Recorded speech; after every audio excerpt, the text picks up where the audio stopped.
Hello friends, ఈరోజు మనం MoveOS4 beta version ఎలా ఇన్స్టాల్ చేసుకోవాలో చూద్దాం. MoveOS4 మీ ఓలా స్కూటర్లో అవైలబుల్లోకి వచ్చినప్పుడు మీకు స్క్రీన్ మీద కనిపిస్తున్నట్టుగా డౌన్లోడ్ ఐకాన్ వస్తుంది. సెట్టింగ్స్ ఐకాన్ మీద టచ్ చేసి అక్కడ ఆల్ సెట్టింగ్స్ని టచ్ చేయండి.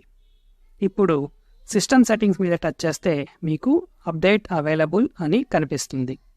ఇంకా అక్కడ డౌన్లోడ్ బటన్ ఉంటుంది, దాని మీద టచ్ చేయండి. ఇప్పుడు మీకు కనెక్ట్ వైఫై అనే ఆప్షన్ వస్తుంది. మీ వైఫైని కనెక్ట్ చేయండి. సో సెలెక్ట్ చేసుకున్న తర్వాత పాస్వర్డ్ ఇవ్వండి. కొద్దిసేపు అయ్యాక ఇది వైఫైకి కనెక్ట్ అవుతుంది.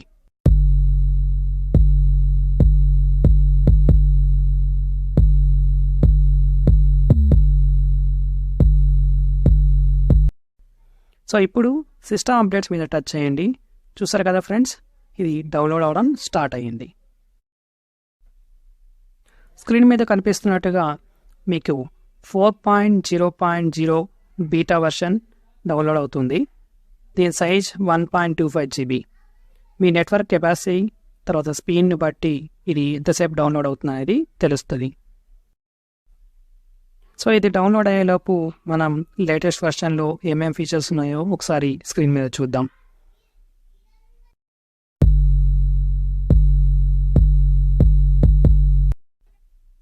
డౌన్లోడ్ అవ్వడానికి కొద్దిగా టైం పడుతుంది.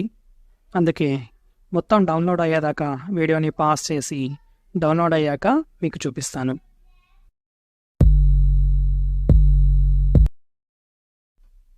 చూసారు కదా ఫ్రెండ్స్, మొత్తం వీడియో డౌన్లోడ్ అయ్యింది. ఇప్పుడు ఇన్స్టాల్ మీద క్లిక్ చేయండి. స్కూటర్ డ్రైవ్ మోడ్లో ఉన్నప్పుడు ఇన్స్టాల్ అనేది అవ్వదు. సో మనం పార్క్ మోడ్లోకి చేంజ్ చేయాలి. పార్క్ మోడ్లోకి చేంజ్ చేసిన తర్వాత ఇన్స్టాల్ మీద క్లిక్ చేయండి. మొదట మనం డౌన్లోడ్ చేసిన ప్యాకేజెస్ని సిస్టమ్ వెరిఫై చేస్తుంది. వెరిఫై చేసిన తర్వాత ఇన్స్టలేషన్ అనేది స్టార్ట్ చేస్తుంది. ఈ వెరిఫికేషన్కి కొంచెం టైం పడుతుంది. ఓకే, సో తర్వాత ఇన్స్టలేషన్ అనేది స్టార్ట్ అవుతుంది. సో చూసారు కదా, ఇప్పుడు ఇన్స్టలేషన్ అనేది స్టార్ట్ అయ్యింది. నాకు అరౌండ్ ఒక 60 minutes పట్టింది ఈ మొత్తం ఇన్స్టలేషన్ అవ్వడానికి. ఇన్స్టలేషన్ అనేది కంప్లీట్ అయిపోయింది. అయిన తర్వాత మీరు కావాలంటే MoveOS4 డెమోని చూడవచ్చు.